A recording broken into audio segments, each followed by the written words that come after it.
Hello everyone. मैं सौरभ और मैं वेब डिज़ाइनिंग में पीएचपी के बारे में बात करने वाला हूँ। इस वीडियो में मैं उस भी पहले वाले वीडियो में मैंने थोड़ी सी ब्रीफ एक्सप्लेनेशन दी थी पीएचपी के बारे में। इस वीडियो में पूरी डिटेल में पीएचपी को डिस्कस करेंगे starting to end, from zero to hero. Okay, तो बने रहिए वीडियो के अंत तक, मजा आने वाला है। देखते हैं क्या होता है पीएचपी का इंट्रोडक्शन देखते हैं। पीएचपी एक हाइपर टेक्स्ट प्रोसेसर होता है जो सर्वर साइड स्क्रिप्टिंग लैंग्वेज होता है, जिसका यूज डायनेमिक या इंटरेक्टिव वेबसाइट बनाने में किया जाता है। ये HTML के साथ एम्बेडेड होता है या फिर उसके साथ HTML के साथ एम्बेडेड होता है और एग्जीक्यूटेड ऑन द सर्वर, और सर्वर में एग्जीक्यूट होता है।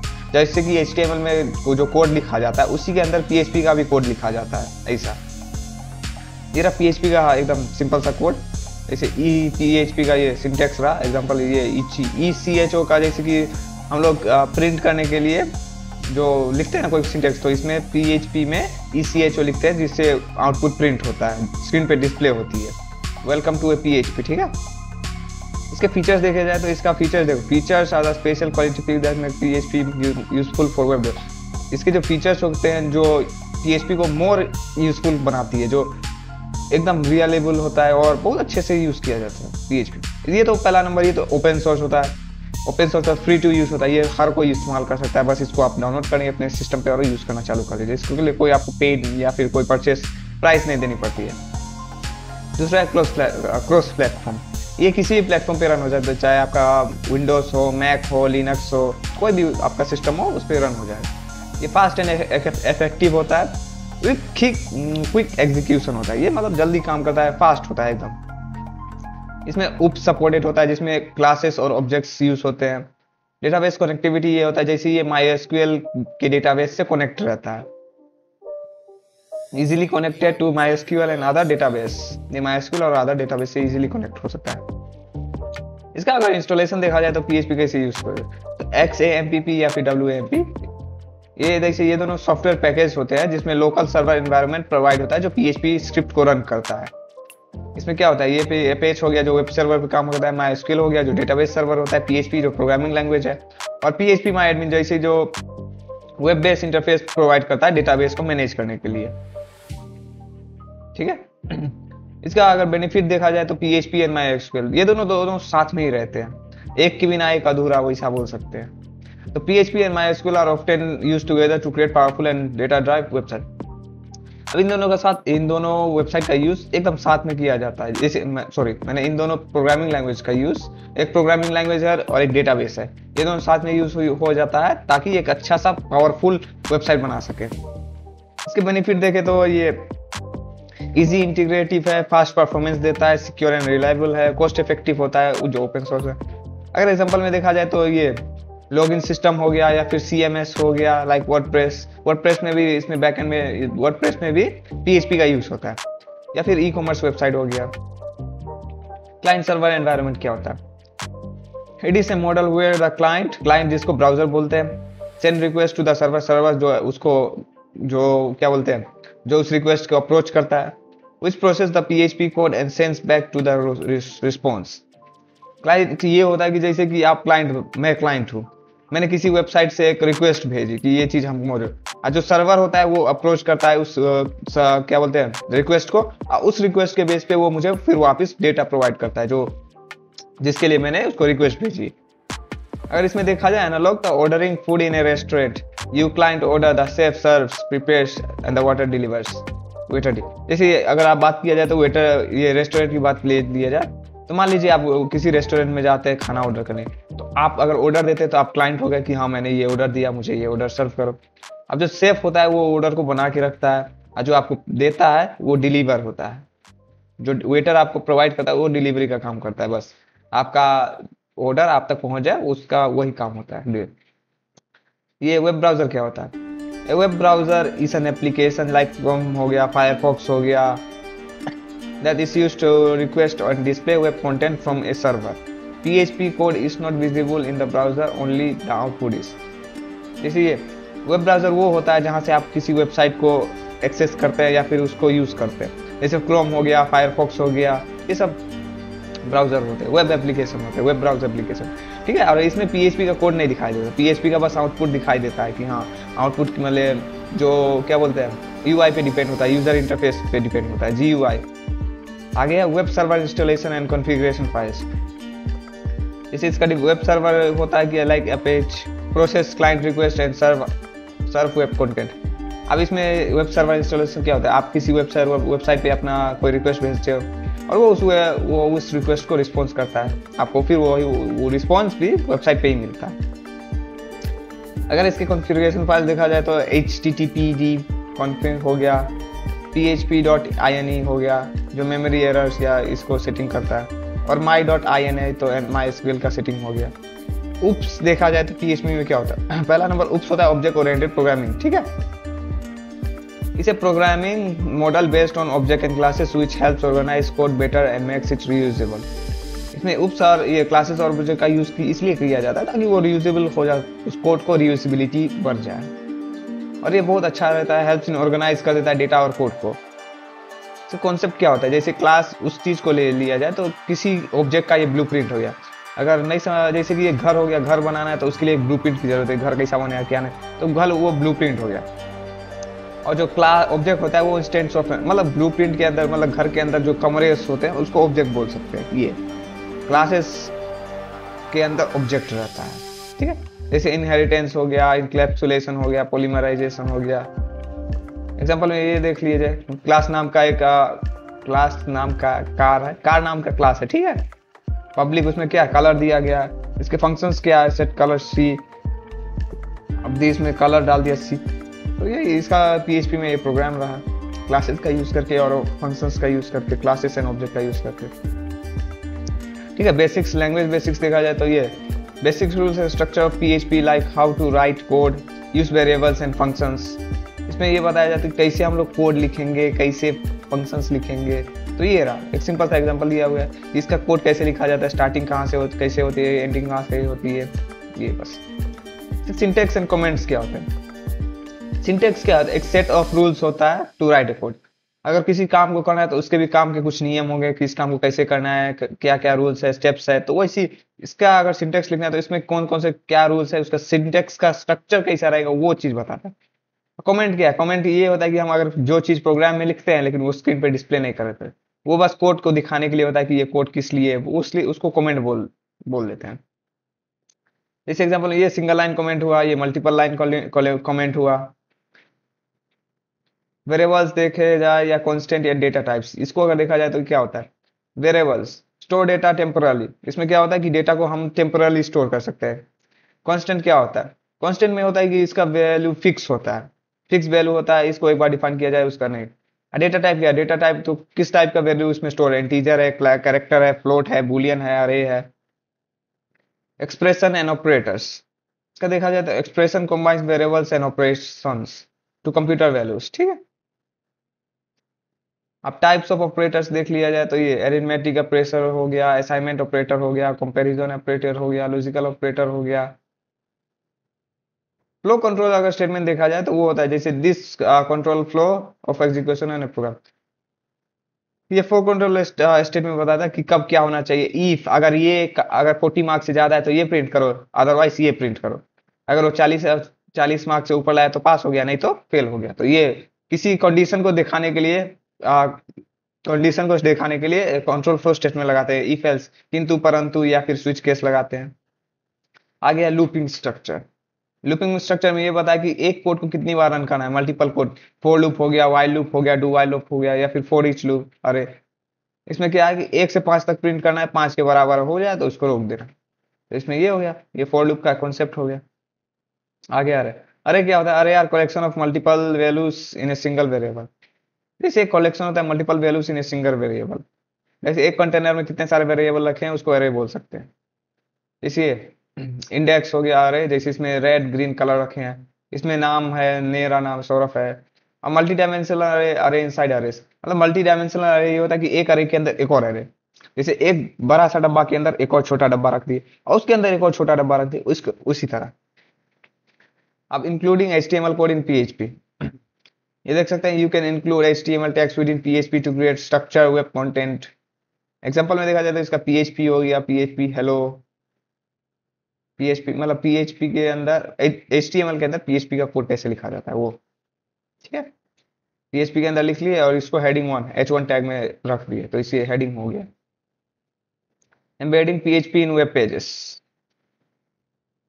अब इसका डिफिनेशन देखा लिया जाए तो write PHP inside HTML files to create dynamic pages.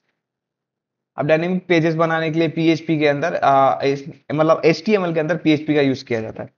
इसी रहा HTML का body opening tag, closing tag, body का ओपनिंग टैग, फिर क्लोजिंग टैग, फिर ये H1 हेडिंग हो गया, उसके अंदर वेलकम PHP कोड लिखा गया, दिस इज PHP कंटेंट। ये रहा समरी देखी जाए तो PHP क्या है। PHP एक सर्वर साइड स्क्रिप्टिंग लैंग्वेज होता है जो वेब डेवलपमेंट में काम आता है। ये दोनों सॉफ्टवेयर होता है जो PHP लोकल और उसको MySQL को अप्रोच करता है। इसमें वेरिएबल्स देखा जाए जो डेटा को स्टोर किया जाता है। अरेस वो होता है जो मल्टीपल वैल्यूज को स्टोर करता है। उप्स देखा जाए तो ऑब्जेक्ट ओरिएंटेड प्रोग्रामिंग होता है जिसमें ऑब्जेक्ट क्लासेस और ऑब्जेक्ट होते हैं। सिंटेक्स वो होता है जो जिस तरीके से मतलब syntax are a set of rules in how the code is written. Loops और कंट्रोल क्या होता है। लूप्स वो होता है किसी कोड को बार बार मतलब बार बार प्रिंट करना तो लूप लगा देते हैं। कंट्रोल स्टेटमेंट तब लगाते हैं जब किसी कंडीशन को सेटिस्फाई करना होगा कि हाँ इससे ज्यादा है तो क्या होना चाहिए, इससे कम है तो क्या होना चाहिए वो। और embedded HTML mixing PHP with HTML। अब HTML और PHP एक साथ मिलकर काम करते हैं। HTML का कोड में PHP की रन किया जा सकता है। अब दूसरा यूनिट वो पहला यूनिट करता है। अब दूसरा यूनिट में देखते हैं फंक्शंस क्या होता है। फंक्शंस PHP में क्या होते हैं। Defining a function. A function is a block of code that performs a specific task and can be used. Function वो होता है जैसे एक कोड होता है एक डब्बे के अंदर मान लीजिए कि एक ब्लॉक ऑफ कोड लिखा है जिस चीज का यूज करके हम बार बार जैसे फंक्शन लूप का फंक्शन बना दिया मतलब फंक्शन ना। एग्जांपल में ये देखिए सिंटेक्स क्या हुआ। फंक्शन ग्रीट नाम का फंक्शन बना दिया जिसमें हेलो लिखा हुआ है तो ये फंक्शन बन गया। मतलब अगर इसको मैं चाहूँ कि हर बार अलग अलग जगह पे कॉल करना तो बस इसका ग्रीट नाम है तो ग्रीट को मैं कॉल कर लूंगा जिससे ये हेलो बार बार प्रिंट हो जाएगा उस जगह पे। अब देखो कॉलिंग है function executing the function when needed. अब जहां जरूरत हो जाए उसको कॉल कर लो तो वो ऑटोमेटिकली रन हो। जैसे ये रहा मैंने ग्रीट फिर इधर कॉल कर लिया तो आउटपुट में क्या हेलो प्रिंट हो गया। इसी इसका स्कोप क्या होता है मतलब स्कोप कहां तक ये जा सकता है। Scope defines where a variable can be used inside और आउटसाइड द फंक्शन। लोग इसमें ऐसे तो तीन तरीके के स्कोप होता है। लोकल स्कोप ये होता है जो किसी फंक्शंस के अंदर ही काम करते हैं। अगर उसको फंक्शन के बाहर तो जैसे इसको मान लीजिए कि आपका राज घर में ही चलता है मम्मी के सामने मतलब मम्मी के सामने तो नहीं चलता। आपका राज घर में ही है, घर से बाहर निकल गया आपका राज खत्म। वैसे लोकल स्कोप वो होता है जो बस एक फंक्शन के अंदर ही काम करता है। ग्लोबल स्कोप वो होता है जो फंक्शंस के बाहर काम करता है, अंदर नहीं फंक्शन के बाहर काम करता है। आई यूज ग्लोबल कीवर्ड। अब ग्लोबल कीवर्ड का यूज करके हम ग्लोबल फंक्शंस को डिक्लेयर करते हैं। ठीक है एग्जाम्पल में देख लिया जाए तो ये एक मैंने एक्स की वैल्यू दे दी 5 ठीक है। अब फंक्शन कर दिया 100 तो ग्लोबल है एक ठीक है और एक तो ग्लोबल है तो उसके अंदर फंक्शन के बाहर भी इसको डिक्लेयर कर सकते हैं। इसका आउटपुट क्या आ जाएगा 5 आ जाएगा। अब पैरामीटर्स देखे और रिटर्न वैल्यूज देखे तो पैरामीटर्स क्या है access input in a function. Parameters वो होता है जो इनपुट एक्सेस करता है किसी फंक्शंस में। अब रिटर्न वैल्यूज क्या होता है जो रिटर्न वैल्यू देता है रिजल्ट देता है सेंड बैक ए रिजल्ट जो एक रिजल्ट देता है। एग्जांपल में ये देख लो फंक्शंस ये रहा फंक्शंस एक है ए एक है बी। अब दोनों को हम रिटर्न करें वो भी प्लस करके तो आ जाएगा। अगर एक का वैल्यू हमने दे दिए 3 एक दूसरे का वैल्यू 4 4 3 7 आ जाएगा। इसमें भी टाइप्स होता है। यूजर डिफाइंड फंक्शंस क्या होता है। यूजर डिफाइंड फंक्शन वो होता है जो प्रोग्रामर यानी कि मैं खुद उसको बना सकता हूँ फंक्शंस अपने हिसाब से। तो मैंने ये फंक्शन बना दिया वेलकम नाम का और उसके अंदर अपना नाम डाल दिया फिर क्या होगा वेलकम। अब फिर उसके बाद नाम प्रिंट हो जाएगा जैसे वेलकम सौरभ मेरा नाम प्रिंट हो गया। अब सिस्टम डिफाइंड फंक्शंस होते हैं जो प्री डिफाइन होता है वैसे कि उस प्रोग्रामिंग लैंग्वेज के अंदर प्री डिफाइन रहता है जो हम नहीं बनाते हैं। वो जो प्रोग्रामर जिसने इस लैंग्वेज को डेवलप किया वही बना के रखा होगा। इसमें बिल्ट इन फंक्शंस होता है PHP में जैसे स्टर्लिन हो गया डेट हो गया। स्टर्लिन में हेलो हो गया तो ये 5 प्रिंट कर देगा कि कितना 1 2 3 4 5 इसका कितना मतलब कितने कैरेक्टर्स हैं तो 5 प्रिंट कर देगा। इसका ईयर प्रिंट करना है तो कितना कौन सा ईयर चल रहा है 2025 चल रहा है। अब पैरामीटराइज्ड फंक्शंस क्या होते हैं। Functions that take values parameterized to process something. अब इसमें ये होता है कि कोई वैल्यू लेता है उस चीज को प्रोसेस करने के लिए जिसको पैरामीटराइज्ड फंक्शन बोल सकते हैं। इससे स्क्वायर हो गया तो इसका अगर स्क्वायर रूट निकालना है किसी नंबर का तो ये दे दिए, तो इसका स्क्वायर रूट हम दे दिए 6, तो इसका 6 36 आ गया 36। डेट एंड टाइम फंक्शन, इसमें ये होता है कि हम डेट और टाइम डिस्प्ले करने के लिए डेट एंड टाइम फंक्शन का यूज़ कर सकते हैं। जैसे डेट, मंथ, ईयर हो गया, आउटपुट में 4 5 2025 हो गया, 5 4 2025। इसका टाइम देखा जाए तो ये यूनिक्स टाइम स्पेंड हो गया। अब हैश फंक्शन क्या होता है? Use to encrypt data likes password. अब हैश फंक्शन का यूज वहाँ किया जाता है जहाँ हम सिक्योरिटी की बात करते हैं किसी पासवर्ड के लिए। अगर मान लीजिए कि HOMD5 लिखा दिया तो इसका पासवर्ड 1 2 3 4 5 हो गया, तो इसका आउटपुट ये रहा है। ऐसा समझ में भी नहीं आएगा किसी को कि क्या है लिखा हुआ। और ये सीक्रेट, जैसे इसका काम ये होता है कि किसी आपके पासवर्ड को सिक्योर करना जो बाकी को किसी को पता नहीं चलेगी। ये इस तरीके से लिखा गया है कि किसी को समझ में नहीं आएगा। अब मेल फंक्शन, मेल फंक्शन क्या होता है? Use to send mails from a PHP script. Mail function का यूज होता है कि हम किसी मेल को भेज सकते हैं PHP स्क्रिप्ट में से। तो सिंटेक्स क्या होता है? मेल होता है टू सब्जेक्ट मैसेज हेडर्स, इसको भेजना है, सब्जेक्ट क्या है, मैसेज क्या है, हेडर्स क्या है। इस मेल का ये किसको भेजना है? एग्जाम्पल gmail.com को भेजना है। सब्जेक्ट क्या है? हेलो बोलना है। अब मैसेज क्या है? टेक्स्ट मेल फ्रॉम PHP, ये टेक्स्ट मेल है, टेस्ट मेल फ्रॉम PHP है, ठीक है। अब इसका क्या होता है?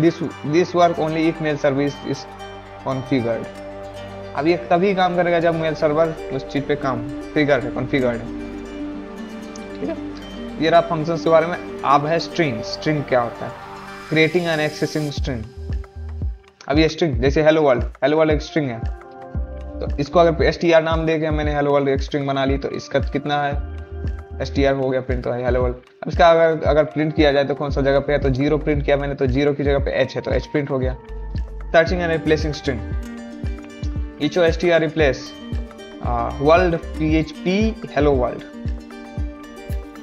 अब इसमें अगर रिप्लेस किया जाए तो जैसे ये हेलो PHP है ना, उसके हेलो वर्ल्ड है तो हेलो PHP, ठीक है। वर्ल्ड की जगह पे PHP लगा दो तो हेलो वर्ल्ड के PHP आ जाएगा। Encoding and accepting HTML special character, जैसे convert special characters to HTML entities. इसमें ये होता है कि HTML जो स्पेशल कैरेक्टर्स होता है उसको HTML एंटिटीज में बदली जा सकती है। अब एड्स में देखा जाए तो क्या होता है?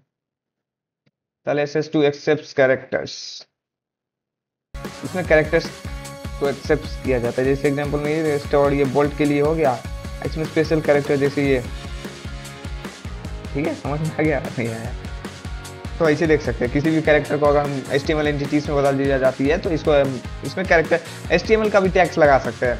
जब PHP का अगर यूज करें तो इसमें HTML टैग्स लगा सकते हैं, उसमें कोई एरर नहीं आने वाला। आगे कंपेयरिंग स्ट्रिंग, इसी एप्पल स्ट्रिंग एप्पल या बनाना, तो output is equal to means apple is smaller than banana, बस। अब इन दोनों को कंपेयर किया जाए तो क्या आउटपुट तो 0 ही आएगा। आगे फॉर्मेटिंग स्ट्रिंग, printf नाम तो सुना ही होगा। Format output number format, printf का मतलब फॉर्मेट आउटपुट होता है जिसको आउटपुट के लिए यूज करते हैं। नंबर फॉर्मेटिंग होता है जो फॉर्मेटिंग नंबर्स होता है। एग्जांपल प्राइस 1 2 3 4 5 डॉट सिमिलर, तो इस HO नंबर फॉर्मेट क्या हो गया? प्राइस हो गया 2, इसका आउटपुट हो गया 12,345.68। रेगुलर एक्सेप्शन अगर देख लिया जाए तो डिफिनेशन क्या होता है? Pattern matching tools for validation और सर्च, ठीक है। अगर एग्जांपल में देख लिया जाए तो इसका ईमेल हो गया, ईमेल नाम का टेस्ट डॉट एग्जांपल हो गया। इफ पैराग्राफ मैच अगर हो गया तो ये मैच करेगा कि ईमेल के ईमेल मैच कर रहा है कि नहीं, इससे ही आई तो वैलिड ईमेल बता दिया जाएगा या फिर वैलिड ईमेल बता दी जाएगा। अगर ये @ अगर किसी ईमेल में नहीं रहता तो वो वैलिड नहीं रहता है। समरी अगर देखी जाए तो लास्ट में क्या फंक्शंस क्या होता है? फंक्शन डिफिनेशन, फंक्शंस हेलो, ये रहा इसका basic syntax. Function calling hello, जैसे इस हेलो नाम का फंक्शन बनाया, इसको इधर कॉल कर लिया। पैरामीटराइज जो होता है जैसे A और B, जैसे उसमें कोई वैल्यूज हम लोग देते हैं। रिटर्न वैल्यूज जो A + B हो गया। ग्लोबल वेरिएबल वो हो गया जहाँ ग्लोबल जो आउटसाइड इनसाइड फंक्शंस होता है, ये इनसाइड एक फंक्शन था। अपडेट फंक्शन वो होता है जिसमें डेट प्रिंट किया जाता है। हैश फंक्शन जिसमें नंबर्स हो गया। मेल फंक्शन जिसमें मेल प्रिंट कर। स्ट्रिंग रिप्लेस, तो स्ट्रिंग की जगह पे ये स्ट्रिंग लगा दो A B या फिर रिप्लेस कर सकते हैं। रेगुलर एक्सेप्शन है, प्री मैचिंग हो गया ABCD या फिर टैग। स्ट्रिंग कंपेयर, अब इन दोनों को कंपेयर किया जा सकता है, नंबर फॉर्मेट जिसमें नंबर्स लिख सकते हैं डेसिमल्स में या फिर किसी अलग अलग। तो ये था एच टी एम एल बोला, पीएचपी का यूनिट 1 और यूनिट 2 का वीडियो लेक्चर। आई होप आपको समझ में आएगा, तो वीडियो के अंत तक बने रहने का धन्यवाद। मिलते हैं अब अगले यूनिट में। आज के लिए इतना ही। जय हिंद।